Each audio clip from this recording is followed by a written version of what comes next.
अशी एक व्यक्ती ज्यांना दिसत नव्हतं आणि त्याच्या घरच्यांनी त्यांना वाऱ्यावर सोडलेलं. ते रानोमाळ फिरत होते. त्यांना जेवण्याचा राहण्याचा आधार नव्हता. जिथे भेटेल तिथेच खात होते. अशी कोणतर व्यक्ती होती. तर आज जाणून घेऊया आपल्या ब्लॉगमध्ये.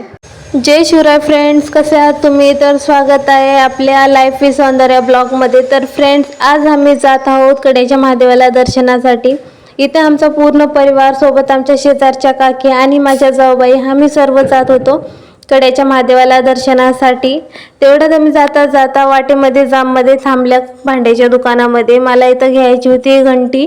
महादेवाच्या मंदिरामध्ये घंटी बांधायची होती, त्याच्यामुळे मी घेण्यासाठी थांबलेले. पण काकाने आम्हाला एवढ्या घंट्या दाखवले का मी कन्फ्यूज होऊन गेले का घंटी नेमकी घ्यायची तरी कोणती. तर मी मम्मीला फोन करून विचारले घंटी घ्यायची तर कोणती. तर मम्मीने सांगितली छोटी घंटी घे. मी घंटी घेतले. पुन्हा आम्ही निघाल्या दर्शनासाठी. आणि इथं हे भाऊ बहिणीची मस्ती चालू होती. शिवांश ना त्याच्या बहिणीसोबत फुल एन्जॉय करतो. त्याच्या बहिणी त्याला मस्त खेळवतात.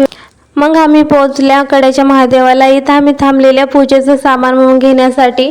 आणि इथं एकच दुकान चालू होतं. आता उन्हाळा आहे त्याच्यामुळे जास्त काही दुकानं चालू नाहीत, फक्त एक दुकान चालू आहे. मग इथूनच आम्ही पूजेचं सामान घेतल्या. पूजेचं सामान घेऊन आम्ही मंदिराकडे जाण्यास निघाल्या. मंदिरामध्येही फारशी गर्दी नाही, उन्हाळा चालू आहे त्याच्यामुळं जास्त काही पब्लिक नव्हती. पण इथं थोडेफार माणसं आलेले दर्शनासाठी. त्यांची पूजा वगैरे चालू होती. त्यांची पूजा झाल्यानंतर आम्ही पण पूजा करायला घेतली. मी जी घंटी आणलेली ती घंटी इथं बांधली. नंतर दर्शन घेऊन प्रदक्षिणा घातली. आणि इथं ह्या भावा बहिणीचा फोटोशूट चालू होता. यार कुठेही बाहेर गेल्या ना अशा छोट्याशा तरी फोटो काढून ठेवा तुमच्या परिवारासोबतच्या, कारण का ह्याच फोटो नंतर तुम्हाला आठवणी म्हणून असतात. नंतर मी इथं सासूबाई आणि माझ्या सासऱ्यांचा पण फोटो काढून घेतला. सोबतच आम्हाला हे बाबा भेटलेले. ते का कुठून होते ते माहीतच नव्हतं. यांना डोळे वगैरे नव्हते. आम्ही यांना पाण्याची बॉटल, बिस्किट वगैरे खायला दिलं. सोबत थोडी चौकशी केली का बाबा तुम्ही कुठले आहो, का कुठे जाणार आहो, कोणी आहे का तुमचं. त्यांना काही